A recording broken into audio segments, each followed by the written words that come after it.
Geopolítico. CAC-Miñac, la verdadera gestión activa de fondos de inversión desde 1989.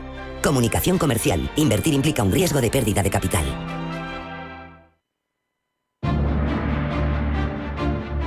En Radio Intereconomía, Pulso Geopolítico. Análisis sobre los nuevos desafíos mundiales. Presenta Rafa Jiménez. Bienvenidos a Pulso Geopolítico. La decisión de la Unión Europea de establecer que el 70% de las compras militares futuras en Europa sean Made in Europe ha provocado malestar notable en la Casa Blanca. No es un detalle menor que el país que lleva tiempo exigiendo a Europa que sea responsable de su propia defensa, que gaste más, se enfade cuando Europa decide invertir ese gasto en su propia industria, porque eso revela una contradicción estratégica de fondo. Nos hace preguntarnos qué es lo que quiere realmente Estados Unidos. ¿Quiere una Europa fuerte, autónoma, asociada, capaz de defenderse, o una Europa más dependiente y de paso un mercado gigantesco para su industria militar tan relevante en los procesos electorales como lobby principal de los donantes? La queja formal del subsecretario de Estado Christopher Landau en la OTAN es reveladora. No es una queja diplomática matizada, es una queja directa. Washington no acepta que los europeos prioricen sus fabricantes frente a los estadounidenses. Y esto es tremendamente irónico. Durante años se repite que Europa no gasta lo suficiente, no aporta lo suficiente, no quiere defenderse sola, carga la seguridad, la tarea de la seguridad europea en Estados Unidos, y cuando decide rearmarse, cuando decide reinvertir, cuando decide verdaderamente dedicar recursos importantes a esa área, la primera reacción de Washington es reclamar que el gasto fluya, pero hacia su industria. Entre 2020 y 2024, Europa triplicó sus importaciones de armas estadounidenses, y en ese contexto, que Bruselas busque ahora proteger su industria no parece ni mucho menos un capricho. Es una reacción lógica ante una dependencia excesiva que es, por un lado, económica y por otra, estratégica. Porque quiere Estados Unidos que Europa asuma su defensa, en teoría, ese es el discurso oficial. Y la estructura, sin embargo, del sistema de seguridad europeo ha tenido siempre un eje claro, que Estados Unidos era el garante final. Si ahora Europa se vuelve verdaderamente autónoma en términos industriales, tecnológicos y militares, pues el vínculo cambia. Ya no es tan asimétrico, ya no es tan dependiente. Donald Trump preguntaba de forma retórica, pero en voz alta para que lo escucháramos todos, ¿por qué defendemos a países ricos que no pagan? Ahora exige, de hecho, a los miembros de la OTAN ya no lo que se acordó en 2014, ese 2% del PIB, ahora exige el 5%, que por cierto no cumple Estados Unidos. La defensa para Trump no es un bien común, es un servicio que se abona, que se factura. Y Estados Unidos en esa lógica no es otra cosa más que un proveedor. Si Europa ahora empieza a fabricar más de lo que compra, pues obviamente la parte del pastel que corresponde a Estados Unidos se reduce, y eso explica sin duda parte de ese enojo estadounidense. Washington quiere que Europa gaste más, sí, por supuesto, pero quiere que ese gasto se haga en industria estadounidense, que pague sueldos americanos, como dicen ellos, estadounidenses, digo yo. Ahí se produce una paradoja. El discurso de autonomía europea coincide con intereses declarados por Estados Unidos, pero choca con intereses reales. No es lo mismo cuando se alude a una capacidad defensiva autónoma o cuando lo que quieres es que esa capacidad defensiva se articule a partir de que se enriquezca tu industria. Hay un ángulo también decisivo en otra derivada, que es el giro estratégico público y manifestado hace años de Estados Unidos hacia Asia-Pacífico. Esa es la prioridad, es evidente. Para Washington, Europa es, como mucho, la cuarta de sus prioridades internacionales. Lo dijo el excomandante estadounidense en suelo europeo Ben Hodges hace unos días. Como mucho, la cuarta prioridad. Por lo tanto, no tiene que preocuparle tanto que nos defendamos por nosotros mismos. Al final, Estados Unidos quiere, por un lado, liberar recursos para Asia, liberarlos de gastos en bases europeas, en protección frente a Rusia de los países europeos, pero en realidad tampoco quiere que esa Europa sea totalmente autónoma. Quiere que cargue con más peso en el gasto armamentístico, pero bajo el paraguas de la industria militar de Estados Unidos. ¿Es compatible? pues parece bastante difícil, a no ser que los europeos se disparen un tiro en el pie. El anuncio europeo de priorizar compras locales rompe por primera vez en décadas esa inercia en la que vivíamos instalados. Quiere evitar que grandes inversiones como las que se han hecho en sostener la defensa de Ucrania ante Rusia, porque es evidente que Estados Unidos ha invertido mucho, pero Europa ha invertido muchísimo también, pues terminen reforzando la hegemonía industrial de alguien que no es un enemigo, Estados Unidos, pero que ya no es un aliado tan cercano, sobre todo porque no te quiere defender. Yo quiero defenderme por mí mismo, por lo tanto el gasto lo hago en mí mismo, no lo hago en otro. Es evidente que se intenta recuperar una base industrial europea que se fue deshaciendo a lo largo de muchas décadas bajo ese vasallaje feliz, como dice el presidente italiano Sergio Mattarella, en el que vivimos instalados los europeos desde la posguerra de la Segunda Guerra Mundial. Al final, esa decisión de que el 70% de la inversión en armas proceda de Europa es un paso, pero no nos engañemos. Europa está muy lejos de poder sostener por sí sola un sistema de seguridad robusto y a la última. Aunque se enfaden los estadounidenses, es evidente que no vamos a poder desvincularnos del todo de su industria. Tienen gran cantidad de elementos armamentísticos en los que Europa, por mucho que se empeñe, no llega y ahora mismo no puede compensar. Pero el hecho es que la Casa Blanca también tendría que hacer algo de introspección, porque se debate entre dos impulsos que son claramente contradictorios. Por un lado, liberar esos recursos militares que le suponen gasto en Europa y centrarse en Asia, contener a China, que es quien lucha y que le planta cara por la hegemonía mundial. Pero por otro, pretende mantener a Europa en una dependencia que asegura su influencia geopolítica y su posición como proveedora. El papel de Europa como actor estratégico, de un mundo en el que las alianzas tradicionales ya no funcionan por inercia, tenemos que definirlos los europeos. No tiene que ser el despacho Oval de la Casa Blanca quien determine de dónde vienen las armas que defienden a Europa, porque en caso contrario no estaremos desarrollando autonomía estratégica europea. En nuestras manos está. Vamos a hacer un alto en el camino. A la vuelta vamos ya con la información geopolítica en forma de titulares que elabora Blanca del Tronco. No se marchen porque sigue Pulso Geopolítico.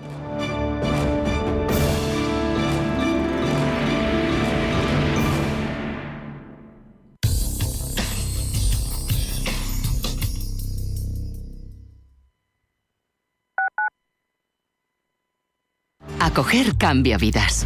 El acogimiento familiar nos permite acompañar, cuidar y ofrecer un hogar a menores que necesitan una familia durante un tiempo. Hay muchas maneras de hacerlo, con programas de acogida permanente o temporal, para un curso escolar, vacaciones o durante los fines de semana. Además, contamos con ayudas para las familias de acogida. Infórmate y empieza a cambiar vidas, la suya y la tuya. Comunidad de Madrid. Geopolítica, mercados, bancos centrales. Los temas más candentes que impactan en la economía mundial están en Visión Global. Cada tarde de lunes a viernes a las 7 con Marta Isern. Visión Global. Marcamos la diferencia. Radio Intereconomía. ¿Buscas oportunidades de inversión en Estados Unidos? Futuros y opciones sobre el S&P 500, Dow Jones, Nasdaq 100. Contratos tan populares como los microfuturos oro y plata. Entra en ebroker.es y descubre la nueva zona CME Group. eBroker, el broker español especialista en derivados. Oliver, date prisa. El viejo de Fagin nos espera en las calles. No sé, yo solo quiero encontrar un lugar donde me quieran. Muchacho, aquí empieza tu verdadera aventura. Oliver Twist, el musical. Desde el 12 de noviembre en el Teatro La Latina. No te quedes sin tu entrada. Consíguela ya en teatrolatina.es. En Radio Intereconomía te acompañamos donde tú quieras. Sintonízanos en directo a través de la radio, nuestra web, aplicación móvil o canal de YouTube. Si lo prefieres, también puedes encontrarnos en diferido a través de iVoox, Apple Podcast, Spotify y todas las plataformas de podcast. La mejor información económica en cualquier momento y desde cualquier lugar. Radio Intereconomía, siempre contigo.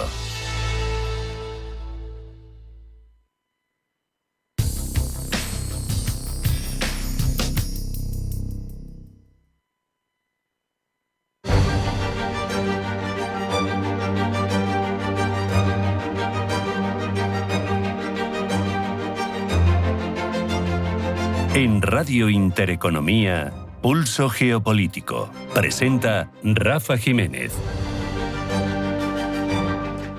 Vamos a repasar ya la información más relevante del ámbito internacional. Ya saben, titulares de geopolítica que elabora Blanca del Tronco. Blanca, bienvenida, buenas tardes. Buenas tardes. Putin se reúne con Modi en India. El presidente ruso Vladimir Putin se ha reunido este viernes en Nueva Delhi con el primer ministro indio Narendra Modi con el objetivo de impulsar el comercio y firmar acuerdos con uno de los mayores compradores de armas y petróleo marítimo de Rusia tras llegar el jueves a la capital india para una visita oficial de 2 días. Estados Unidos continúa las negociaciones del plan de paz. Esta vez con Ucrania. Kiev espera los resultados de la reunión en Miami de su equipo negociador con los emisarios de la Casa Blanca, que fueron recibidos el martes en Moscú por el presidente ruso Vladimir Putin, quien insistió en exigir condiciones que Ucrania considera inaceptables. Mientras, y en Bruselas, el canciller alemán Friedrich Merz mantiene una cena privada con el primer ministro belga y la presidenta de la Comisión Europea, Ursula von der Leyen, a fin de buscar un compromiso para el uso de los activos rusos congelados para ayudar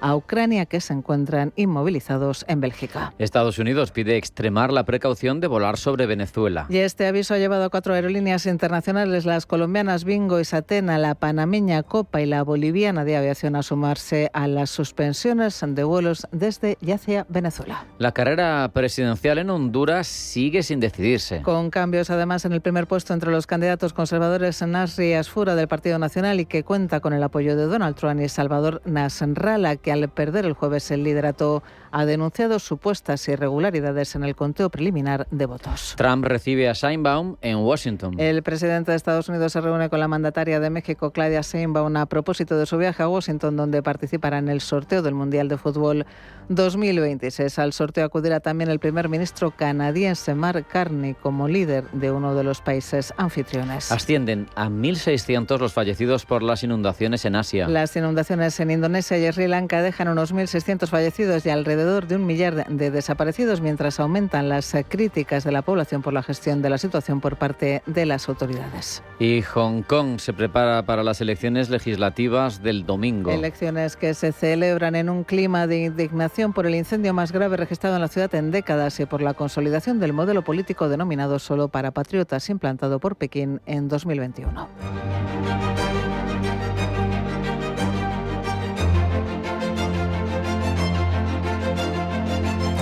Ahora desarrollamos ya en profundidad todos estos asuntos, Blanca. 2 horas y media ha durado una reunión privada entre el primer ministro indio Narendra Modi y el presidente ruso Vladimir Putin. Esto da muestras de cuán preciado es el apoyo de la India para una Rusia acosada por las sanciones internacionales. Tras su encuentro privado, ambos líderes han mantenido una reunión oficial que se ha saldado con varios acuerdos. Rubén Gil.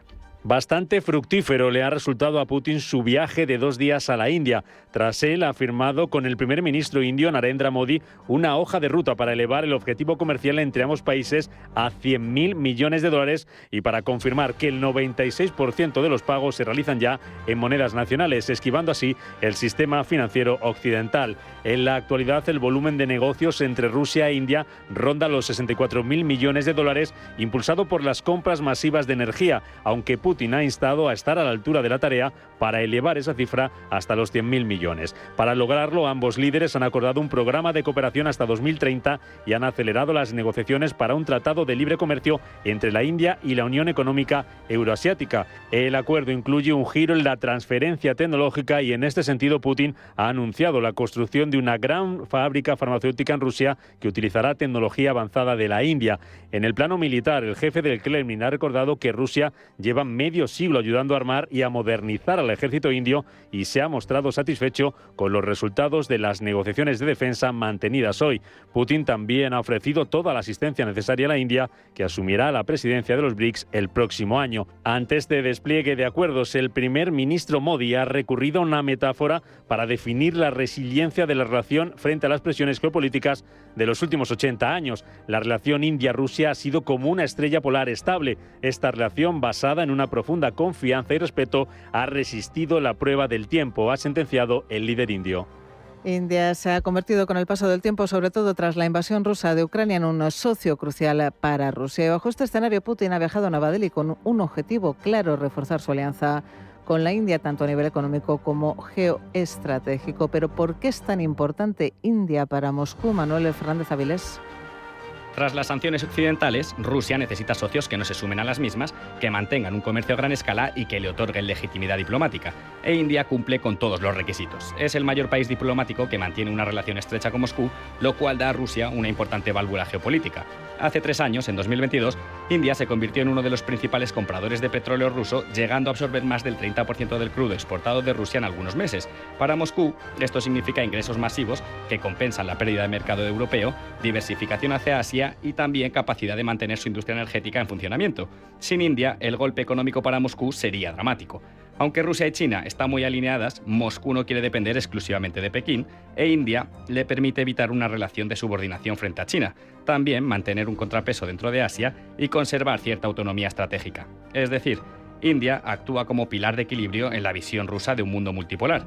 La relación entre India y Rusia va más allá de lo económico. Durante décadas, India ha sido un socio militar histórico de Rusia. No solo ha sido uno de los mayores importadores de armas rusa, sino que ha sido imprescindible para el desarrollo de sistemas navales y misiles. Y aunque India diversifica sus proveedores, sigue siendo el cliente militar más importante que Rusia conserva fuera de Eurasia. Y es crucial para mantener a flote su industria armamentística. Las alianzas entre Rusia e India, además, son multipolares. En foros como el de los BRICS o en la Organización de Cooperación de Shanghái, India le permite a Rusia además el acceso a mercados, inversión y tecnología, ya que es un sector clave. Para Rusia, que sufre restricciones tecnológicas por sanciones, India es una ruta alternativa a capacidades que ya no puede obtener fácilmente de Occidente. India además es importante a nivel diplomático, ya que mantiene no solo buenas relaciones con Rusia, sino que también lo hace con Estados Unidos y Europa y no apoya explícitamente a la invasión de Ucrania, lo que convierte al país en un puente diplomático y en un acto útil para conversaciones indirectas. En definitiva, es una pieza en la estrategia rusa para evitar su aislamiento total. La reunión entre Putin y Modi no solo ha servido para cerrar acuerdos económicos y comerciales, también han hablado de Ucrania. En este sentido, Putin ha defendido que fortalecer las relaciones con la India es esencial para promover la paz en Ucrania. Putin ha agradecido a Modi la atención que está prestando al asunto de Ucrania. En cuanto a nuestra relación, es verdaderamente profunda e histórica. No importa cómo la describamos, no importa con qué epítetos la adornemos. Lo importante es el contenido, y el contenido es profundo. Estamos muy preocupados por esto y vemos que usted, querido señor primer ministro, también está prestando mucha atención personal a este asunto.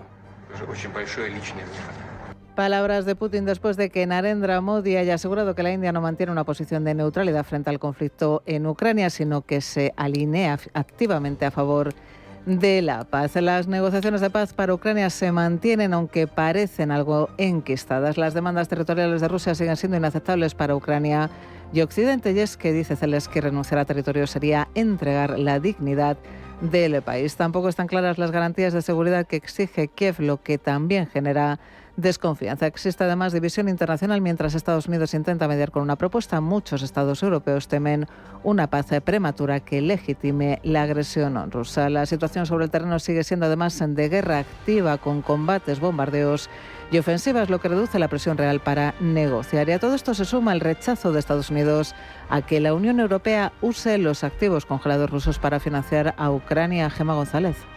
Estados Unidos no quiere que la Unión Europea utilice activos congelados del Banco Central ruso para respaldar un préstamo masivo a Ucrania y por eso, dicen fuentes familiarizadas con el asunto, Washington ha presionado a varios países europeos. Según informa Bloomberg, Estados Unidos argumenta que esos activos son necesarios para ayudar a asegurar un acuerdo de paz entre Kiev y Moscú y no deberían usarse para prolongar la guerra. La intención de la Comisión Europea es utilizar esos activos inmovilizados para respaldar un préstamo de 90.000 millones de euros para cubrir las necesidades económicas y militares de Ucrania durante los próximos 2 años. Hay alrededor de 210.000 millones de euros en activos rusos congelados en suelo europeo y una mayor cantidad podría utilizarse a partir de 2028. Todo esto llega en un momento crítico para Ucrania, en el que Estados Unidos presiona a Kiev para que acepte un acuerdo de paz potencialmente desequilibrado con Rusia. Ucrania corre el riesgo de quedarse sin dinero a principios del próximo año y Trump ha cortado la mayor parte de la ayuda estadounidense. En Honduras sigue el recuento de votos después de 5 días desde las elecciones. El candidato favorito de Trump, Narri Asfura, lleva la ventaja sobre el liberal Salvador Nasralla, pero sigue sin haber un ganador. El país está casi tan en vilo como Donald Trump, quien ha afirmado que las autoridades estaban manipulando los resultados. ¿Es posible que esto esté sucediendo? ¿Qué otros casos similares han tenido lugar en la historia reciente? Pablo Llanone. Sin irnos demasiado lejos, ya hemos visto un escenario muy parecido en Estados Unidos. En 2020, el aluvión de voto por correo y un sistema electoral fragmentado en 50 normas distintas retrasaron durante días la identificación del ganador.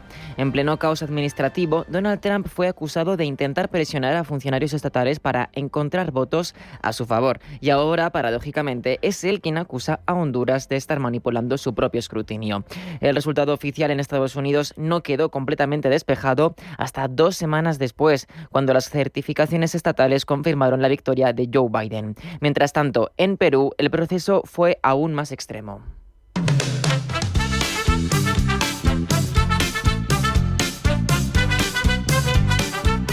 En 2021 el país vivió 43 días de impugnaciones, apelaciones y batallas legales.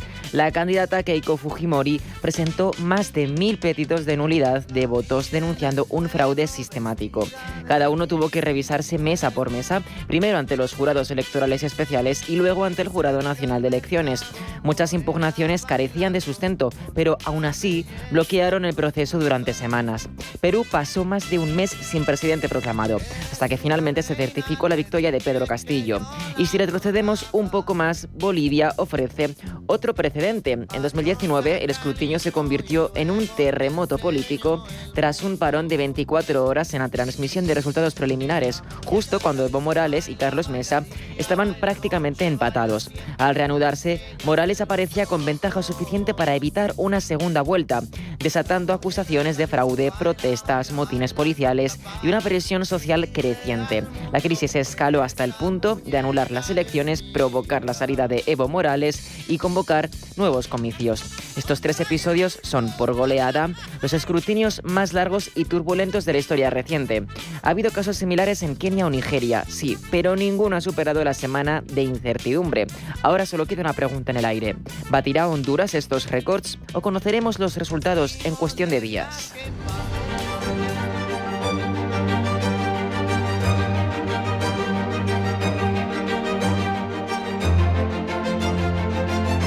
Una vez más, Eurovisión ha caído en las garras de la politización. España y 3 países europeos se retiran del festival después de que la Unión Europea de Radiodifusión se haya negado a votar sobre la participación de Israel. Pablo.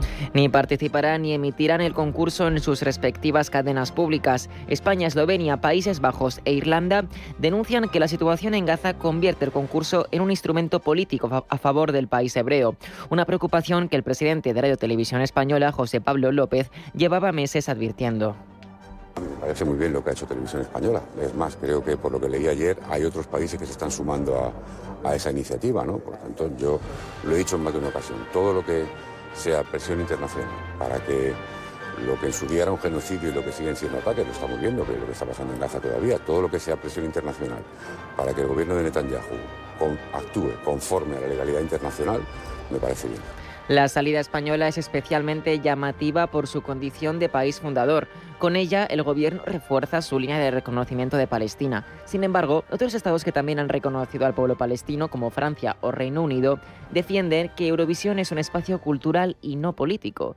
Así reaparece la pregunta de cada año: ¿festival musical o herramienta de soft power?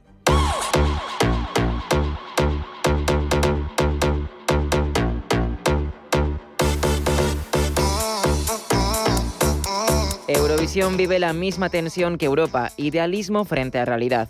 Aunque las bases del concurso prohíben los mensajes políticos en letras de canciones, la historia demuestra cómo la Unión Europea de Radiofusión ha intervenido para mantener la neutralidad. Por ejemplo, pidió a Georgia suavizar su canción contra Putin en 2009, exigió cambios a Bielorrusia en 2021 y forzó a Israel a modificar October Rain en 2024. No obstante, la politización siempre encuentra grietas. El año pasado, Israel usó recursos estatales para influir en el voto. Esto presuntamente le permitió alcanzar la segunda posición, demostrando así que la opinión pública de Europa le es favorable.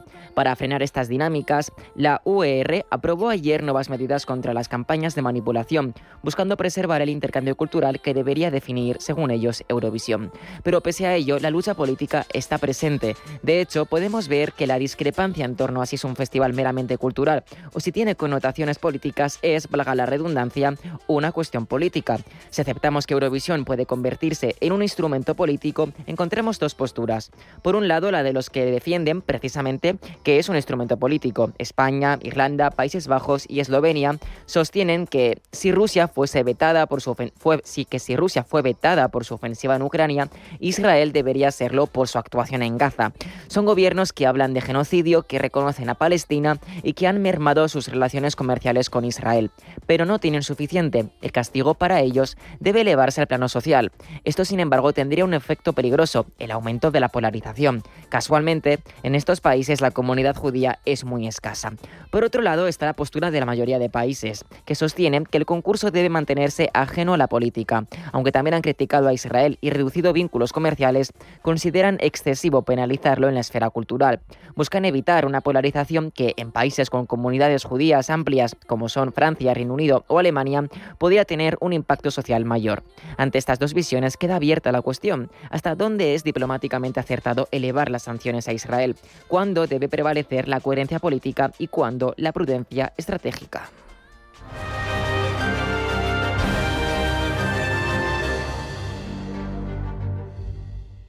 Eso de que los padres de la novia tengamos que pagar la boda, de nuestro lado seremos 150 mínimo. Más DJ, autobuses, la preboda... Cari, le estás poniendo el pañal del revés. Uy, perdona. Si te preocupas demasiado por el futuro, te pierdes el presente. Deja que los planes de pensiones para autónomos de Mapfre se ocupen de tu futuro. En el momento de la verdad, ¿a quién elegirías? Mapfre, tu referente en planificación financiera. En Finaccess Value queremos ayudarte a conseguir tus objetivos financieros. Finaccess Value, gestión de patrimonios centrados en la prudencia y la gestión del riesgo. Un enfoque global y más de 20 años del grupo Finaccess nos avalan. Más información en finaccessvalue.es y en el 91 737 4114. Finaccess Value, agencia de valores, figura inscrita en CNMV con el número 301. ¿Sabías que, en Gran Hotel Inglés, el salón privado de la planta baja debe su nombre a una de nuestras clientas más especiales? La novelista Virginia Woolf, escritora referente del modernismo vanguardista del siglo XX y del feminismo internacional. GranHotelInglés.com, tu hotel de lujo en Madrid. Llega a Madrid Houdini, un musical mágico. La única experiencia que fusiona grandes ilusiones con teatro musical. Más de 20 ilusiones en escena, emociones al límite, riesgo real y una historia profundamente humana. Solo en el Teatro Calderón. Entradas en houdinielmusical.com. Taller del Prado. Recibe grabados y litografías de grandes autores en tu domicilio. Todos los estilos en una gran lista de firmas, con certificado de autenticidad. tallerdelprado.com. Regala originalidad. Disfruta de la exclusividad. Taller del Prado. Arte al alcance de todos. Viajes, destinos, cultura, gastronomía hacen diferente a cada viajero. Recorre el mundo cada semana con nuestro programa de viajes Clase Business. Descubre los mejores destinos de lujo y experiencias exclusivas de una manera diferente. Cada sábado de 12 a 1 del mediodía, escucha Clase Business con Elena Fraile en Radio Intereconomía.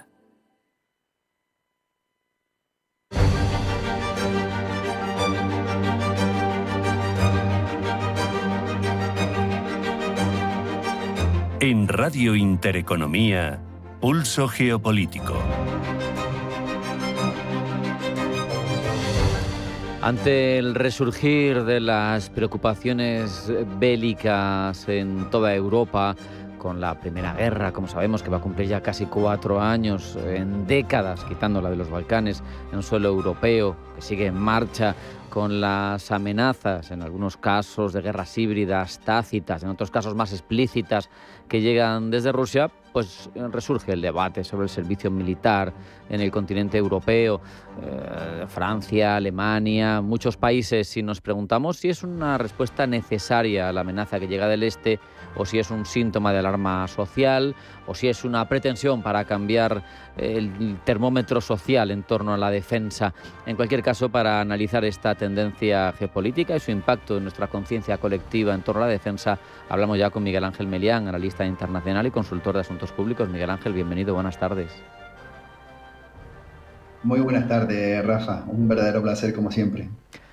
Desde hace ya un cierto tiempo vienen incorporándose estas prestaciones, pero especialmente y muy notorio para quizá la opinión pública global es que los dos grandes europeos o los grandes de la Unión, el eje París-Berlín, cada uno en su formato, hayan decidido apostar por retomar el servicio militar de una manera o de otra. ¿Esto responde solo a la percepción en torno a la amenaza rusa? ¿Hay otros factores estructurales en juego? ¿Cómo lo interpretas tú? Pues bien, en primer lugar tenemos que destacar, Rafa, el contexto de vulnerabilidad estratégica en el que se sitúa la Unión Europea y Europa en líneas generales.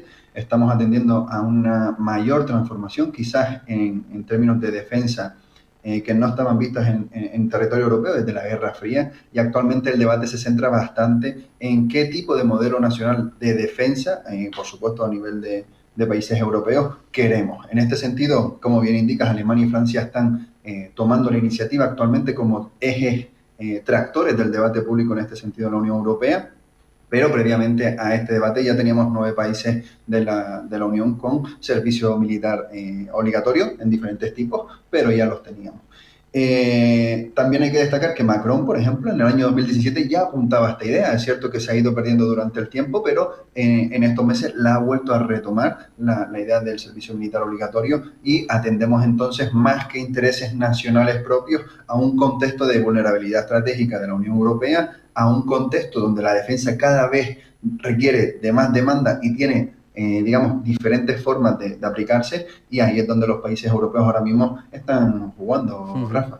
Miguel Ángel, lo has explicado tú, hay países como Francia y Alemania que lo que están insinuando o desarrollando, cada uno en un momento de desarrollo, es un servicio voluntario, aunque en el caso de Alemania creo que se recurriría a leva obligatoria si no hubiera voluntarios, pero otros lo tienen muy claro y apuestan directamente por lo obligatorio. Cada modelo, supongo que desde el punto de vista tanto de la defensa nacional como de la cohesión o queja social, tiene ventajas e inconvenientes, ¿no? Sí, para situar a la audiencia en el contexto principal, actualmente se establecen 3 modelos diferentes de servicio militar obligatorio. El primero es el tradicional, la conscripción, el servicio militar obligatorio al uso. El segundo por sorteo, que tiene, por ejemplo, Dinamarca. Y luego un tercer modelo, que es el servicio militar obligatorio selectivo, entendiendo las motivaciones, los perfiles sociodemográficos de cada país y demás. Aquí vemos claramente, Rafa, cómo cada país asume su propio concepto y cultura de defensa nacional. Hay países en los que este debate nunca se ha tenido, por ejemplo, en los casos de Finlandia, Grecia, Chipre, que por su entorno, o Estonia, que por su entorno estratégico dicen, no, asumimos la mili como parte de nuestra cultura de defensa, porque es sumamente importante para la supervivencia de nuestro país. Y otros países, por ejemplo, como España, en los que el debate a partir del 2001 ha estado bastante más congelado. Y en este sentido, por ejemplo, hace poquito leí una encuesta en la que cerca del 80% de los jóvenes españoles rechazaba la idea de volver a la mili. Por lo tanto, vemos diferencias culturales, pero sobre todo centradas en qué tipo de modelo de defensa nacional tiene cada país. Y aquí, sin duda, en algunas la geografía manda e impone también sus criterios. Claro, hablando de España, Miguel Ángel, lo que está claro es que el hecho de estar prácticamente en el balcón del Atlántico y muy alejados del punto de conflicto nos condiciona. Yo lo que me pregunto es si nuestro país está subestimando la necesidad de, a través de esta herramienta o de otras, profundizar en una mayor cultura de defensa de la sociedad, porque no sabemos hacia dónde va a ir el futuro. Exacto, estoy totalmente de acuerdo contigo, Rafa. Yo creo que la cultura de defensa a nivel española está, no en riesgo, pero sí necesita cierto impulso, sobre todo de parte de la estructura gubernativa que tenemos actualmente, que desde mi punto de vista no interpone o no pone a disposición de los jóvenes todas las herramientas necesarias para que la cultura de defensa sea promovida lo suficiente. Es cierto que actualmente disponemos de elementos que permiten regular nuevamente la cuestión del servicio militar obligatorio en España, como puede ser el artículo 30 de la Constitución, que nos dice ese derecho y el deber que tenemos los españoles de defender en nuestra patria, pero también es cierto que todo va a depender en gran parte de la voluntad política que tenga el gobierno español, digamos, de que los jóvenes españoles se vean promovidos a participar en todas sus capas, porque no solo estamos hablando de militares al uso, Rafa, también estamos viendo cómo las necesidades de defensa cada vez son diferentes. Necesitamos operadores de drones, especialistas en ciberseguridad, analistas, es decir, vemos incluso modelos híbridos para que los jóvenes puedan participar dentro de la esfera de defensa en el ámbito militar para promover su participación, para que vean que es una necesidad real y que desde mi punto de vista a nivel geográfico en España, aunque estemos en ese balcón del Atlántico, también tenemos un flanco sur bastante importante, no solo para España, sino también para la Unión Europea y para la OTAN. Y tenemos que estar preparados para esto. Y en este sentido, el Ministerio de Defensa este año justamente encargó un estudio para conocer diferentes modelos en cómo puede el gobierno español actuar en este sentido, y destacaba la falta de reservas movilizables como capacidad operativa. Por tanto, tenemos un gran reto por delante, pero que sin duda es bastante importante de cara a nuestra seguridad nacional. Has mencionado los modelos que hay de servicio militar. Se me pasaba, no quería yo dejar de preguntarte sobre una iniciativa que tiene Polonia, no sé si es única, que propone formación militar para civiles, pero sin integrarlos en el ejército.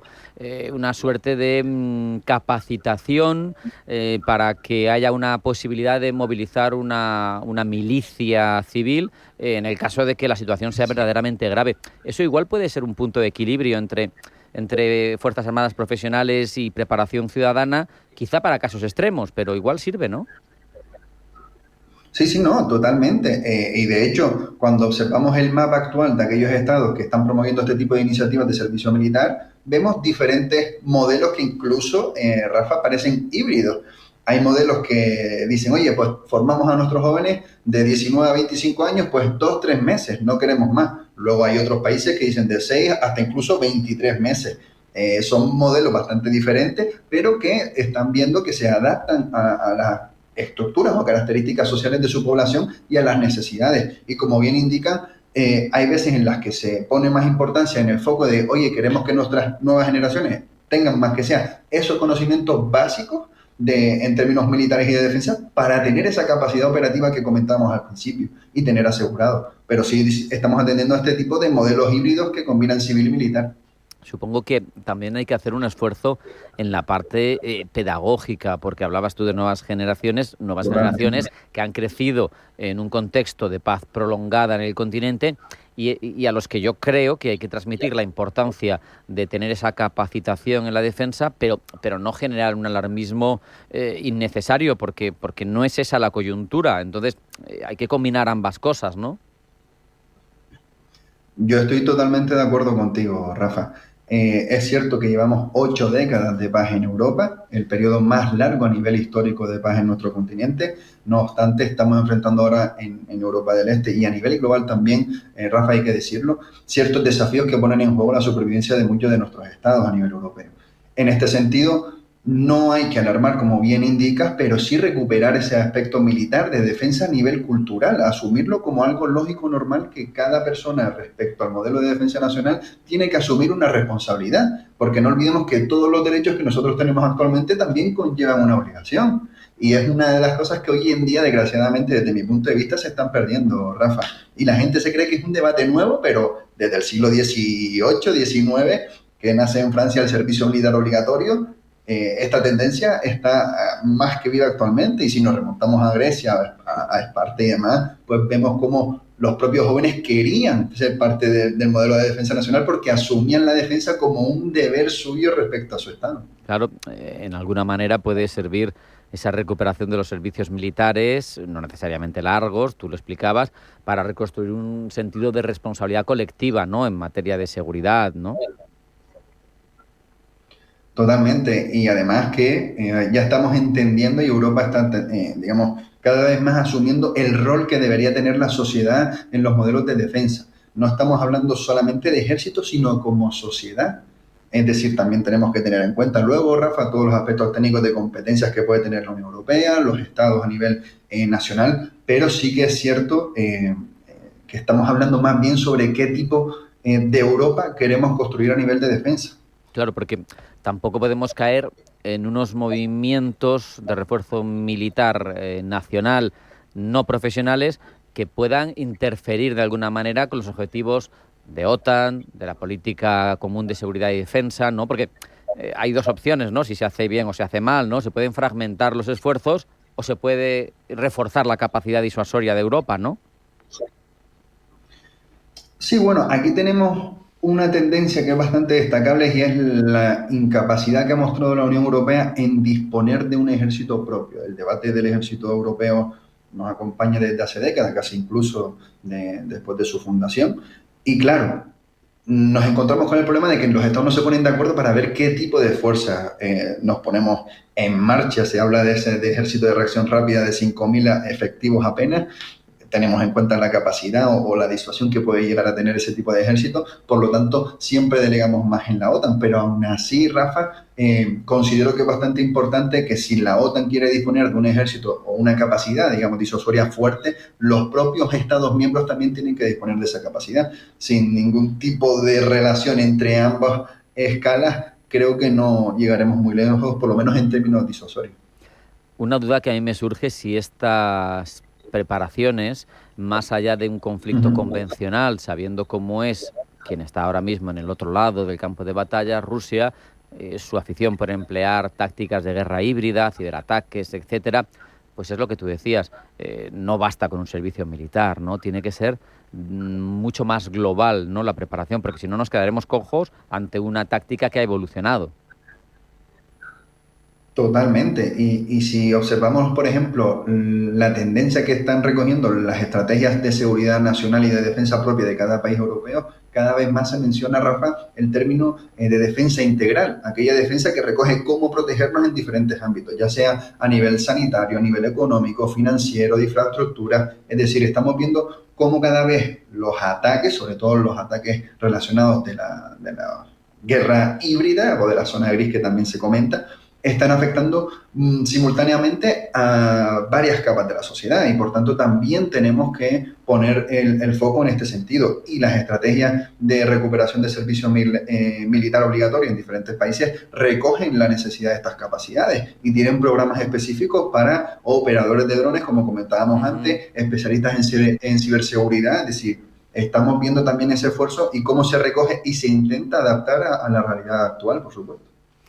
Si finalmente la tensión con Rusia se mantiene, si se cumplen esos pronósticos de tantos militares y políticos europeos de que va a haber otra agresión en 5 o 10 años a un miembro de la OTAN, lo lógico sería pensar que incluso en el suroeste de Europa se van a generalizar medidas de este tipo, ¿no? Porque al final hay que tener masa crítica de soldados que oponer al rival, ¿no?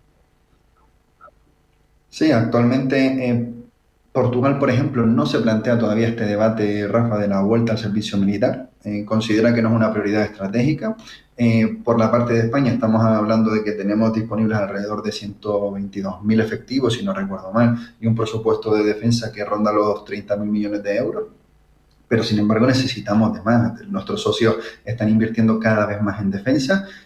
Alemania incluso llegó a este reciente acuerdo a nivel gubernativo de incluso romper digamos, el límite del déficit para completar estas inversiones en defensa. Son movimientos estratégicos, Rafa, que nos indican que también tenemos que ponernos las pilas. Hace poquito leía que el Reino Unido tiene un déficit de su ejército de alrededor de 70.000 personas, una cifra que no se veía desde 1800. O sea, el entorno nos está diciendo que tenemos que responder ante determinadas amenazas y sin duda alguna tenemos que incrementar también nuestra participación en este juego si no nos queremos quedar atrás respecto a nuestros socios y tener que depender de su iniciativa y de su voluntad.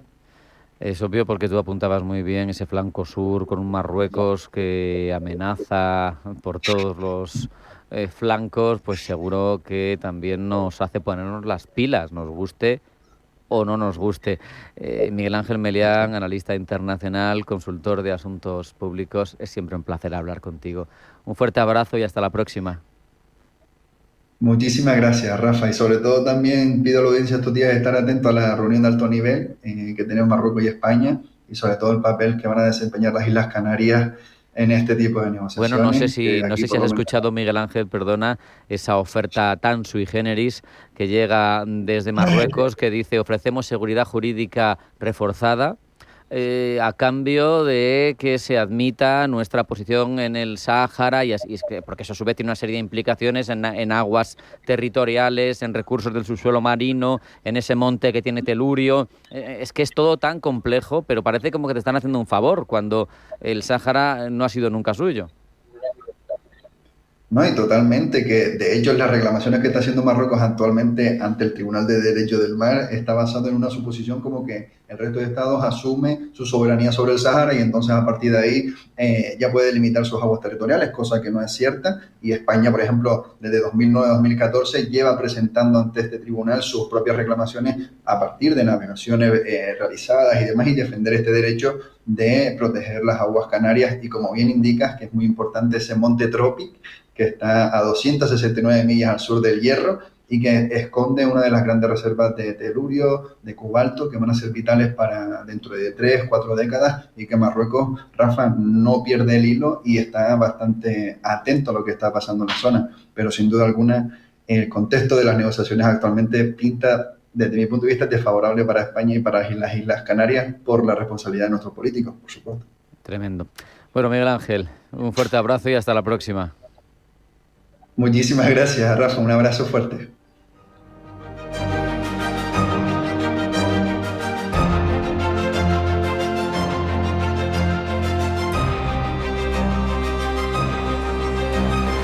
En Radio Intereconomía, Pulso Geopolítico. Presenta Rafa Jiménez.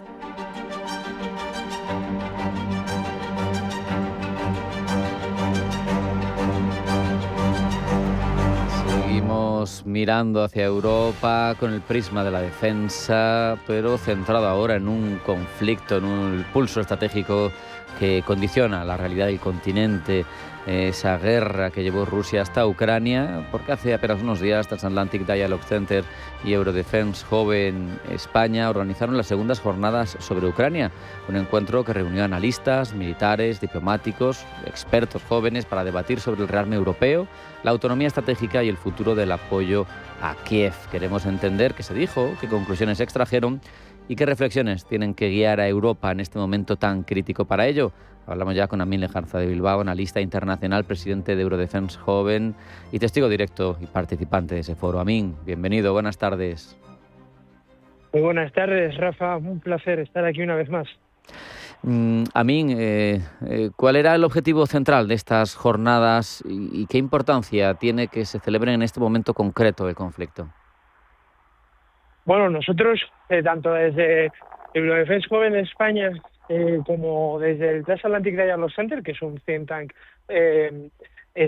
ucraniano que tiene también presencia en el territorio español, pues bueno, siempre hemos intentado abogar por no simplemente explicar en un foro más qué es lo que está pasando en Ucrania, sino querer dar también, por un lado, esa visión, ¿no?, gracias al Transatlantic Dialogue Center, de lo que pasa cada día con información sobre el terreno en el territorio, y por otro lado querer poner de manifiesto los por qué y los para qué.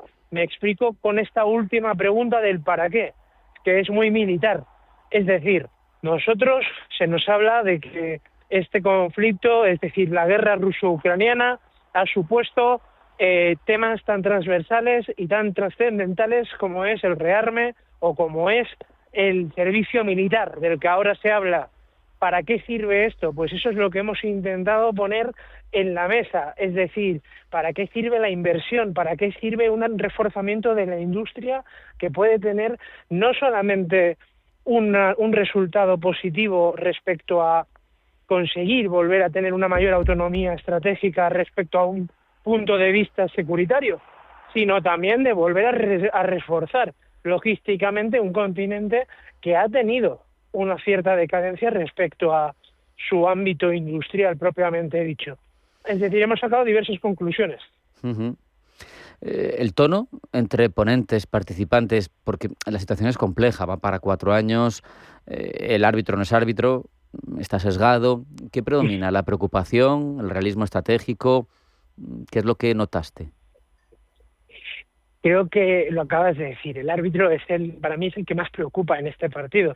Es decir, el árbitro no sabemos cómo se levanta cada día y le hemos hecho árbitro porque históricamente siempre ha querido ser el elegido por todos. Europa nos hemos convertido en un árbitro relegado, en un árbitro de segundo orden. Hemos perdido de algún modo nuestra condición de árbitro y nos hemos depositado en una instancia menor, por llamarlo de algún modo, respecto a ser el ente mediador. Entonces, lo que preocupa es cómo Estados Unidos, por dar ya nombres, va a mediar cada día, y si va, por ejemplo, a sentar de verdad, porque el hecho de que Estados Unidos diga que, claro, como las posiciones maximalistas de Rusia y las posiciones de Zelensky y de Ucrania no concuerdan, pues claro, cuesta mucho sentarles.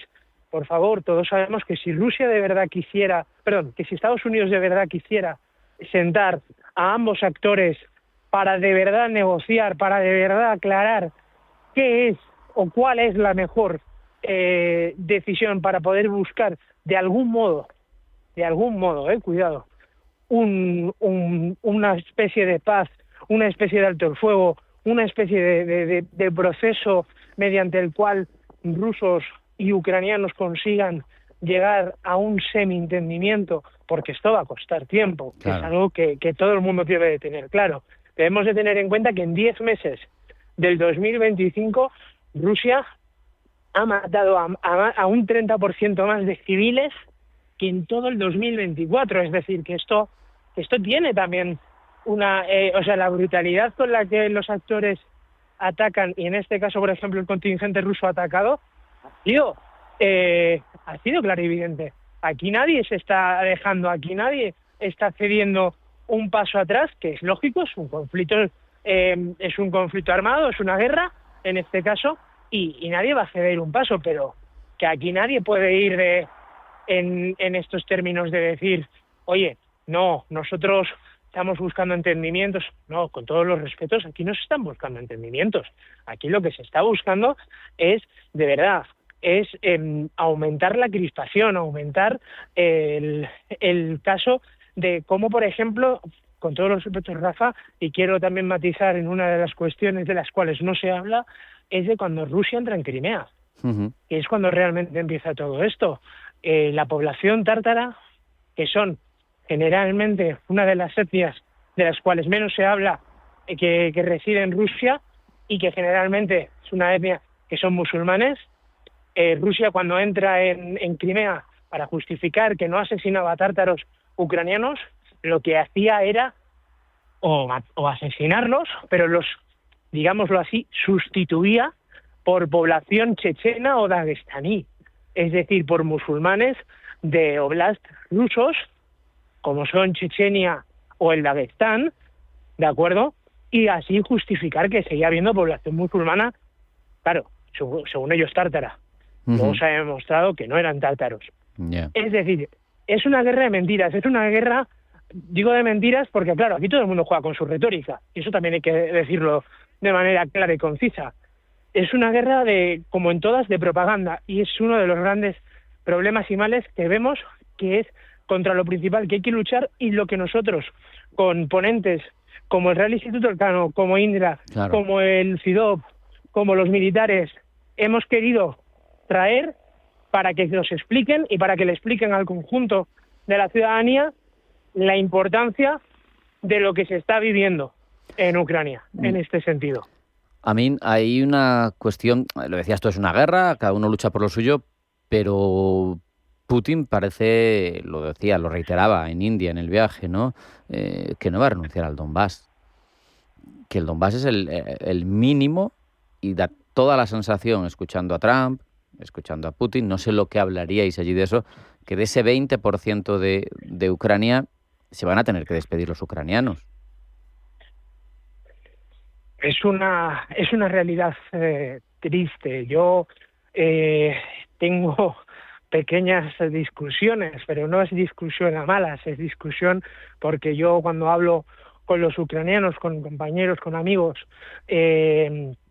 sobre la cesión de territorio que van a tener que hacer si de verdad, al fin de cuentas, quieren que esto acabe, porque evidentemente lo quieren, pero claro, lo quieren con su país entero, puesto que ellos no han iniciado ningún proceso de conflicto armado contra Rusia, sino que ha sido una invasión rusa, ¿no?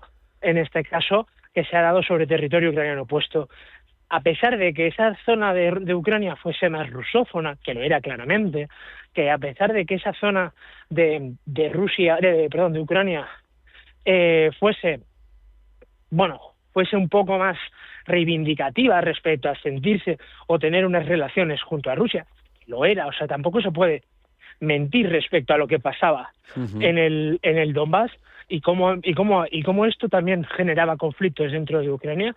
La solución no es que entres por la fuerza a dicho territorio e intentes, oye, no, es que esto ahora es mío porque esta gente se siente rusa y porque algunos tenían hasta pasaporte ruso y demás. Bueno, o sea, las cosas no se solucionan de esta manera y esa ha sido una de las grandes fallas que no se han terminado de explicar. No se ha terminado de explicar que había matrimonios, como les gusta decir a muchos, hay muchos matrimonios mixtos. Claro que había matrimonios mixtos, como pasan con otros muchos países, entre España y otros países del mundo. Pero eso no significa que se deba de ceder territorios por ceder. Es decir, eso es algo que se debe de tener en cuenta. Es un asunto apasionante y por eso tienen todo el sentido esas segundas jornadas sobre Ucrania. Amín Lejarza de Bilbao, presidente de Eurodefense Joven España. Un placer, como siempre. Un abrazo. Hasta la próxima. Un placer, Rafa. Igualmente. No hay tiempo para más. Hasta aquí hemos llegado en esta edición de Pulso Geopolítico. Sean felices, pasen buena tarde, pasen buen puente en tal caso de que lo tengan. Y aquí seguiremos. Nunca fallen a su cita con Pulso Geopolítico. Esto es Pulso Geopolítico. Adiós.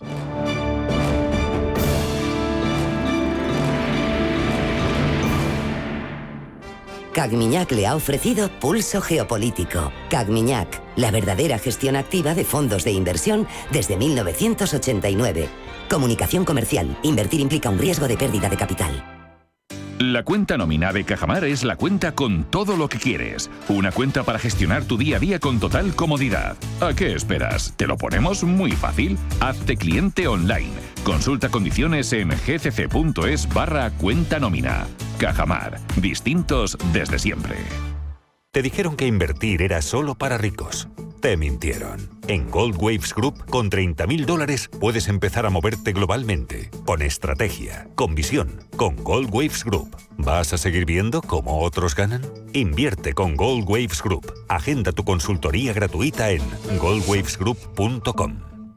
¿Te gustan los clásicos? Vuelve el café de Navidad de Fanático by Cafés La Mexicana, el auténtico. Un blend de cafés de especialidad tostado artesanalmente. Un café intenso y sorprendente con notas de miel y galleta creado para disfrutar en estas fiestas. Encuéntralo en tu tienda de La Mexicana o en lamexicana.es y recíbelo en casa en 24 horas.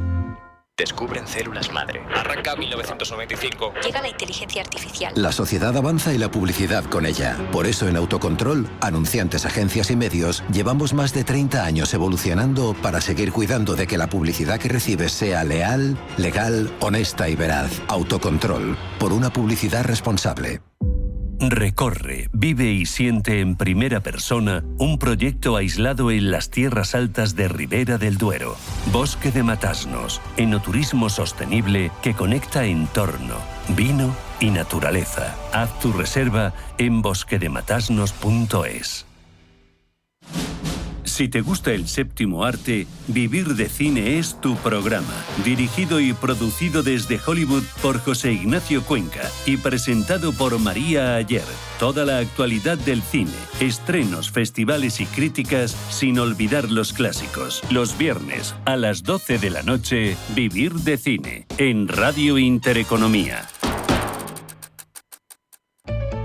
En Radio Intereconomía te acompañamos donde tú quieras. Sintonízanos en directo a través de la radio, nuestra web, aplicación móvil o canal de YouTube. Si lo prefieres, también puedes encontrarnos en diferido a través de iVoox, Apple Podcast, Spotify y todas las plataformas de podcast. La mejor información económica en cualquier momento y desde cualquier lugar. Radio Intereconomía, siempre contigo.